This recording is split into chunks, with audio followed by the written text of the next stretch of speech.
Hi friends, ఇవాల్టి video వచ్చేసి మంచి బ్లౌజ్ కటింగ్తో ముందుకు వచ్చేసాను. పక్కా పర్ఫెక్ట్ కొలతలతో ఉంటుందండి. కొలతలతో మెజర్మెంట్స్తో నేర్చుకోవాలి. ఎలా పడితే అలా నేర్చుకోవద్దు అనేది మన కాన్సెప్ట్. చూడండి, ఇక్కడ వచ్చేసి 4 ఫోల్డింగ్స్గా లైనింగ్ క్లాత్ అయితే వేసేసాను. ఈ లైనింగ్ వచ్చేసి నేనైతే సింక్ చేయలేదండి, ఎందుకంటే పాలిస్టర్ మిక్స్ లైనింగ్ అనమాట. ఇది కస్టమరే తీసుకొచ్చారు. ఇంకా ఇలాంటి లైనింగ్స్ వచ్చినప్పుడు నేనైతే వాష్ చేయను. మామూలుగా అయితే కాటన్ లైనింగ్ అనుకోండి, ఖచ్చితంగా వాష్ చేసి ఐరన్ చేస్తాను వీలుని బట్టి. అది లైనింగ్ ఆరే విధానాన్ని బట్టి, ఇంకా టైంని బట్టి చేస్తుంటాననమాట. చూడండి, కింద ఒక పావించి అయితే ఒక లైన్ అయితే వేసేసుకున్నాను. ఇది వచ్చేసి అన్లోడింగ్ అండి. బ్లౌజ్ వచ్చేసి హ్యాండ్ వచ్చేసి ఇక్కడ మనకి హెమ్మింగ్కి పెట్టాల్సిన పని లేదనమాట. ఇంకా కింద హెచ్చు తగ్గులు లేకుండా ఫస్ట్ నీట్గా ఒక లైన్ వేసేసుకొని కటింగ్ అయితే చేసేసాను. చూడండి, ఎక్స్ట్రా క్లాత్ మొత్తము. ఇప్పుడు వచ్చేసి ఒక 1/2 ఇంచ్ అనేది కుట్ల కోసం మనం కుట్లు వేస్తాం కదా, దానికోసం ఒక 1/2 ఇంచ్ పెట్టేసుకొని, బ్లౌజ్ హైట్ వచ్చేసి కస్టమర్ 1/2 హ్యాండ్స్ ఇచ్చింది, ఫుల్ హ్యాండ్స్ పెట్టమంది. ఇంకా నేను ఇక్కడ ఖర్చులతో కలిపి 10.5 ఇంచెస్ అయితే పెట్టుకుంటున్నానండి. సరిపోతుంది ఈ కస్టమర్కి 10 ఇంచెస్ హైట్ అనేది సరిపోతుందనమాట. ఇక్కడ చూడండి, ఇంకొక 1/2 ఇంచ్ కుట్లకు పెట్టేశాను. కింద చంక డౌన్ వచ్చేసి 3.5 ఇంచులకు ఇచ్చేసాను. మనకు 10 ఇంచెస్ వచ్చింది పొడవు కాబట్టి 3.5 ఇంచులకు ఇచ్చేసుకొని ఈ విధంగా మార్కింగ్ వేసి డైరెక్ట్గా ఇంకా కటింగ్ అయితే చేసేసాను. చూడండి, ఇక్కడ మరి ఆమ్ రౌండ్ చూపించలేదు కదా అనుకుంటే చూపిస్తాను. ఇప్పుడు ఈ విధంగా అయితే కట్ చేసేసాను. ఇప్పుడు వచ్చేసి మనకు ఆమ్ రౌండ్ ఎక్కడికి ఉందనేది టక్స్ పెట్టేసుకోవడానికి నేను చూపిస్తాను. చూడండి, మనం ఫస్ట్ హ్యాండ్ కటింగ్ ఎందుకు చేస్తున్నానంటే, హ్యాండ్స్ ఫుల్ హ్యాండ్స్ కదా, హ్యాండ్స్ కట్ చేసుకొని తర్వాత బ్యాక్ పార్ట్ కట్ చేసుకున్నా సరిపోతుంది, లేదా బ్యాక్ పార్ట్ కట్ చేసుకొని హ్యాండ్స్ కట్ చేసుకున్నా సరిపోతుందండి. ఈ బ్లౌజ్కి వచ్చేసి హామ్ రౌండ్ ఎంత ఉందనేది షోల్డర్ దగ్గర నుంచి బ్యాక్ సైడ్ ఉంటుంది కదా మనకు హ్యాండ్ జాయింటింగ్, అక్కడికి చంక కింద కుట్టు వరకు చూసుకుంటే నాకు వచ్చేసి చూడండి 8 ఇంచెస్ ఉందన్నమాట. ఇక్కడికి ఉంది. ఇప్పుడు దీని మధ్యలో లోతు తీయాలి మనము. హ్యాండ్ లూజ్ వచ్చేసి 5.5 వరకు ఉంటుందండి. మడత పైన అంటే 11 ఇంచెస్ ఉంటుందన్నమాట హ్యాండ్ చుట్టూ లూజ్ వచ్చేసి. చూడండి, ఈ విధంగా అయితే మార్కింగ్ వేసేసుకున్నాను కదా. ఇక్కడ చంక టైట్ కుట్టు దగ్గర ఒక టక్స్ ఇచ్చేసుకొని, షోల్డర్ దగ్గర ఒక 1 ఇంచ్ అంత పైన వదిలేసుకొని, చూడండి ఇక్కడ ఈ విధంగా అయితే లోతు తీయాలండి. ఐబ్రో షేప్లో ఒక 3/4 ఇంచ్ లోతు అయితే తీస్తున్నాను. ఈ సైజుకి నేను సైజుని బట్టి తీయాల్సి ఉంటుందన్నమాట. పెద్ద సైజు అయితే 3/4 ఇంచు, చిన్న సైజు అయితే 1/2 ఇంచ్ లోతు తీస్తే సరిపోతుంది. ఇక్కడ లోతు కూడా తీసేసాను. చూడండి, ఇలా లోతు తీసేసి ఒక టక్స్ పెట్టేసుకుంటే ఇది ఫ్రంట్ పార్ట్ మనం ఫ్రంట్కి వచ్చేటట్టు వేయాలన్నమాట లోతు తీసిన భాగాన్ని. చూడండి, కింద హెచ్చు తగ్గులు లేకుండా మళ్ళీ బ్యాక్ పార్ట్ కోసం అండి ఇది. ఓపెన్స్ అటువైపు నుండి, జాయింటింగ్ నా వైపు నుండి ఒక 1/2 ఇంచ్ కుట్ల కోసం ఈ విధంగా వేసేసుకొని, సైజ్ బ్లౌజ్ బ్యాక్ పార్ట్ ఉంటుంది కదా, అది మిడిల్కి మర్చేసుకొని ఈ విధంగా పెట్టేసుకొని, టైట్ కుట్ల వద్దకు ఒక మార్కింగ్, ఎక్స్ట్రా క్లాత్ వరకు ఒక మార్కింగ్ పెట్టేసుకున్నాను. ఇక్కడ చూడండి, ఇక్కడికి టైట్ కుట్లు, ఇక్కడికి ఎక్స్ట్రా క్లాత్, ఇక్కడ 1 ఇంచ్ వచ్చేసి బ్యాక్ టక్స్కు స్ట్రైట్గా ఒక లైన్ వేసేయాలి. ఈ విధంగా చూడండి, ఇలా నడుము దగ్గర ఒక 1/2 ఇంచ్ కట్ చేస్తాం కదా, అది ఇప్పుడే మార్కింగ్ వేసేసాను అనమాట. ఇంకా హైట్ వచ్చేసి చూడండి, బ్లౌజ్ హైట్ వచ్చేసి షోల్డర్ దగ్గర నుంచి బ్యాక్ టక్స్ వరకు ఎంత ఉంటుంట అంటే మనం బ్యాక్ టక్స్ వేస్తాం కదా, అక్కడ నుంచి షోల్డర్ వరకు పట్టేసుకుంటే వచ్చిన ఎంత వస్తే అంత పెట్టేసుకొని కుట్ల కోసమని ఒక 1/2 ఇంచ్ పెట్టుకోవాలండి. మనం కుడతాం కదా, మనం కుట్లలో ఎంత పట్టుకుంటాం అనే దాన్ని బట్టి పెట్టుకోవాల్సి ఉంటుంది. ఇప్పుడు బ్యాక్ నెక్ వచ్చేసి బ్యాక్ పార్ట్ మిడిల్కి మర్చాలి. మళ్ళీ నీట్గా ఉల్టా తీసేసి కొలుసుకుంటే బెటర్ అండి. బ్లౌజ్ వచ్చేసి చూడండి, వచ్చిన దానికంటే ఒక 1/2 ఇంచ్ పైకి వేసేస్తున్నాను. కుట్టేసరికి ఆ 1/2 ఇంచ్ అనేది కిందకి దిగుతుందనమాట. ఈ విధంగా పెట్టేసుకొని ఈ సైజుకి నెక్ లూజ్ వచ్చేసి మీకు చెప్తాను. చూడండి, ఇప్పుడు మీకు నడుము లూజ్ని బట్టి చెప్తాను నేను. 2.5 ఇంచులు పెట్టుకున్నానండి. కింద వచ్చేసి 2.5 ఇంచులు పెట్టుకున్నాను. స్ట్రైట్గా ఒక లైన్ వేసేస్తున్నాను. చూడండి, ఇక్కడ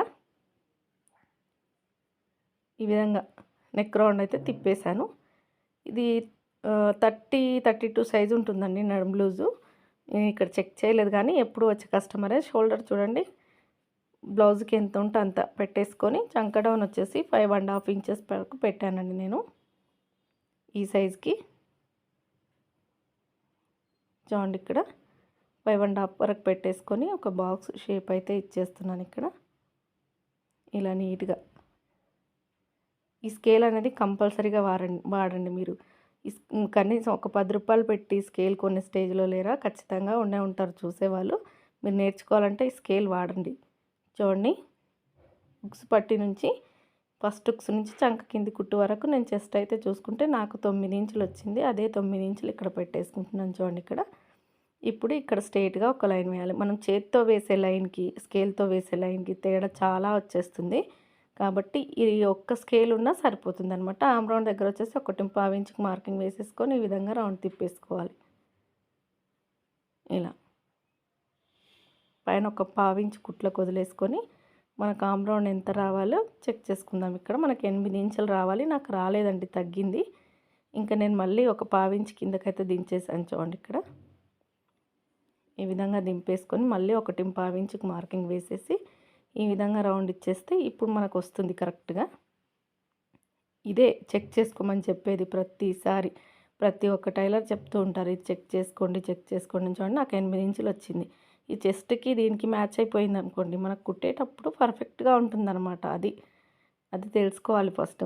ఎందుకు నార్మల్‌గా కట్ చేసి కుట్టేస్తే ఎప్పుడు రిమార్క్స్ వస్తాయి. అది మీకు చూసి కుట్టే వాళ్ళకే అర్థమవుతుందండి. కటింగ్ చూసి కుట్టే వాళ్ళకి కరెక్ట్ వస్తుందా, బ్లౌజ్ పాడైపోతుందా అనేది ఎవరం చెప్పలేమన్నమాట. ఎందుకంటే మేము చెప్పే విధానంగా మేము చెప్తాం. వింటారు వినరు అనేది మీ ఇష్టం అది. చూడండి ఈ విధంగా అయితే బ్లౌజ్ కటింగ్ మొత్తం అయిపోయింది కదా.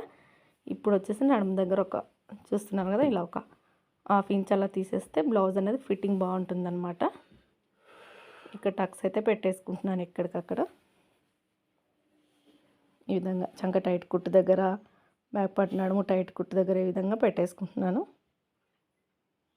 ఇప్పుడు వచ్చేసి మనకు బ్యాక్ పార్ట్ రెడీ అయిపోయింది. బ్యాక్ పార్ట్ ఆధారంగా ఇప్పుడు ఫ్రంట్ పార్ట్ అయితే కట్ చేసుకుందాం. క్లాత్ చూడండి ఇలా ఈ విధంగా నీట్గా వేసేసుకొని మన క్రాస్ కటింగ్ ఎక్కడికి వస్తుందనేది చూసుకొని వేసేసుకోవాలి. చూడండి ఇక్కడ ఈ విధంగా నేనైతే ఓపెన్స్ ఉన్న సైడ్ ఆర్మ్ రౌండ్ వచ్చేటట్టుగానే వేస్తానండి. వేసి నెక్ వైపున ఈ విధంగా స్కేల్తో స్ట్రెయిట్గా ఒక లైన్ కొట్టేసాను. నెక్ వైపున స్కేల్ పెట్టే కొట్టండి, ఎందుకంటే స్ట్రెయిట్గా వచ్చేస్తుంది లైన్ అనేది. మనకు నెక్ అనేది అటు ఇటు పోకుండా కరెక్ట్గా వస్తుందన్నమాట. ఏ మాత్రం కొంచెం తగ్గినా, ఏ మాత్రం కొంచెం ఎక్కువైనా బ్లౌజ్ పాడైపోతుంది. కాబట్టి ఈ విధంగా బ్యాక్ పార్ట్ ఆధారంగా ఫ్రంట్ పార్ట్ కోసం మొత్తం మార్కింగ్ వేసేసుకొని ఇక్కడ చంక డౌన్ దగ్గర ఒక 1/2 ఇంచ్ లోపలికి ఈ విధంగా మార్కింగ్ వేసేసుకోండి. డౌన్ తిరిగే దగ్గర ఇది అనేది లోతండి. ఇది కూడా ఫ్రంట్ పార్ట్లో మనకు ముడతలు రాకుండా ఉండేందుకు, క్రాస్గా లైన్స్ వస్తాయి కదా, అవి రాకుండా ఉండేందుకు. చూడండి ఇప్పుడు ఫ్రంట్ హైట్ వచ్చేసి బ్లౌజ్ ఈ విధంగా నీట్గా పెట్టేసుకొని బ్యాక్ టక్స్ ఫ్రంట్ టక్స్ నుంచి షోల్డర్ వరకు ఎంత ఉంటే అంత ఖర్చుతో సహా కలిపి పెట్టేసుకుంటే నాకు 12 ఇంచులు వచ్చింది. నేను అదే 12 ఇంచులు ఇక్కడ పెట్టేసుకుంటున్నాను. చూడండి ఇలా ఒక లైన్ అయితే వేసేసుకోవాలి. ఇప్పుడు వచ్చేసి మనకు ఫ్రంట్లో మెయిన్గా కావాల్సింది ఫ్రంట్ నెక్, ఫ్రంట్ హైట్. ఈ రెండు ఉంటే బ్లౌజ్ మొత్తం అంటే ఫ్రంట్ పార్ట్ మొత్తం కటింగ్ అయిపోయినట్టే. ఫ్రంట్ నెక్ చూడండి ఇక్కడ మనం నెక్ ఎక్కడికి క్రాస్ తిరుగుతుందో అక్కడికి చెక్ చేసుకుంటే నాకు 6.5 ఇంచెస్ ఉందండి. అదే 6.5 ఇక్కడ పెట్టేసుకొని ఈ విధంగా నీట్గా నెక్ రౌండ్ షేప్ అయితే ఇచ్చేసాను చూడండి ఇక్కడ. ఇప్పుడు వచ్చేసి హుక్స్ పట్టి కస్టమర్కి సేమ్ బ్లౌజ్కున్నంత రావాలని అంటారు కదా, నాకు 4 ఇంచెస్ ఉంది. నేను 5 ఇంచెస్ పెడుతున్నాను. కుట్టేసరికి కరెక్ట్గా సరిపోతుంది. డాట్ వచ్చేసి 2.5 ఇంచులకు ఒక డాటు, 2 ఇంచుల గ్యాప్తో ఒక డాటు, పొడవు వచ్చేసి 2.5 ఇంచుల పొడవు అండి. ఈ సైజుకి డాట్ అనేది కరెక్ట్గా సరిపోతుంది అనమాట. ఎక్కువ షేప్ అనేది అవసరం లేదు వీళ్ళకి. ఒక సైడ్ వచ్చేసి మిడిల్లో ఆర్మ్ రౌండ్ సైడ్ వచ్చేసి మెయిన్ డాట్ వేసేస్తే ఆర్మ్ రౌండ్ సైడ్ డాట్ కూడా వచ్చేస్తుంది. ఇప్పుడైతే ఏ విధంగా మార్కింగ్ వేసానో అదే విధంగా నీట్గా కట్ చేస్తున్నాను చూడండి. ఈ విధంగా ప్రతిదీ మెజర్మెంట్స్తో కొలతలతో కట్ చేసుకుంటే మీరు పర్ఫెక్ట్ టైలర్ అవుతారు. ఈజీ సింపుల్ మెథడ్ అని చెప్పేసి ఈజీగా కట్ చేస్తే కారండి. ఈ గీతలన్నీ గీయాలంటే గీయాలి, తప్పదు. మీరు పర్ఫెక్ట్గా నేర్చుకోవాలంటే గీస్తేనే కదా సెట్ అయ్యేది. మనం కరెక్ట్గా కట్ చేసి కరెక్ట్గా కుట్టిస్తే మనదైనా కూడా మన బ్లౌజే కుట్టుకున్నా, బయట వాళ్ళవి కుట్టకపోయినా కూడా పర్ఫెక్ట్గా కుట్టుకుంటేనే ఆ సాటిస్ఫాక్షన్ ఉంటుందన్నమాట. అందుకని పర్ఫెక్ట్గా నేర్చుకోమని చెప్పేది. చూడండి మనకు ఫ్రంట్ అయిపోయింది, బ్యాక్ అయిపోయింది. ఇప్పుడు వచ్చేసి క్రాస్ బెల్ట్లు వచ్చేసి బ్యాక్ పార్ట్ మీద ఫ్రంట్ పార్ట్ పెట్టేసి చెక్ చేసి వేసుకోవచ్చు. నేనైతే ఇక్కడ డైరెక్ట్గా కట్ చేస్తున్నాను, ఎందుకంటే ఈరోజు ఉదయం 9:30 వరకు వచ్చేసానండి. ఇంకా కుట్టడానికి సుమలత వచ్చేసింది అక్కడ, అందుకని తను వెయిట్ చేస్తుందని ఫాస్ట్గా కట్ చేస్తున్నాను ఇక్కడ. చూడండి క్రాస్ బెల్ట్లు కూడా కట్ చేసేసాను. వీడియో నచ్చితే లైక్ చేయండి, షేర్ చేయండి, సబ్స్క్రైబ్ చేసుకోండి. ఛానల్ని సబ్స్క్రైబ్ చేసుకోకుండా చూస్తున్న వాళ్ళైతే సబ్స్క్రైబ్ చేసుకుంటారని అనుకుంటున్నానండి.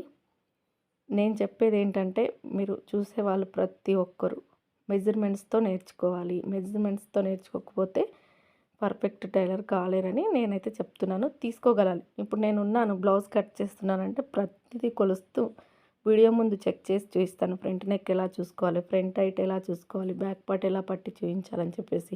కొంతమంది పేపర్ మీద కొలతలు రాసేసి చెప్పేస్తారు. ప్రతిసారి పేపర్ కొలతలతో కుట్టలేము. బ్లౌజ్‌లోంచి కొలతలు తీసుకోవాలి. బ్లౌజ్‌లో ఏమో తేడాలున్నా కూడా సరి చేస్తూ కుట్టగలగాలి. అలా కుడితేనే మీరు పర్ఫెక్ట్ అవుతారనమాట. మీది మీరు కుట్టుకున్నా కూడా పర్ఫెక్ట్‌గా కుట్టుకొని వేసుకుంటే అదో సాటిస్ఫాక్షన్. మీరు ఎంత బాగా కుట్టినా ఒక్కొక్కసారి సెట్ కాకపోతే అదో ఫీలింగ్ ఉంటుంది కదా! అంతేనండి వీడియో. వీడియో నచ్చితే లైక్ చేయండి.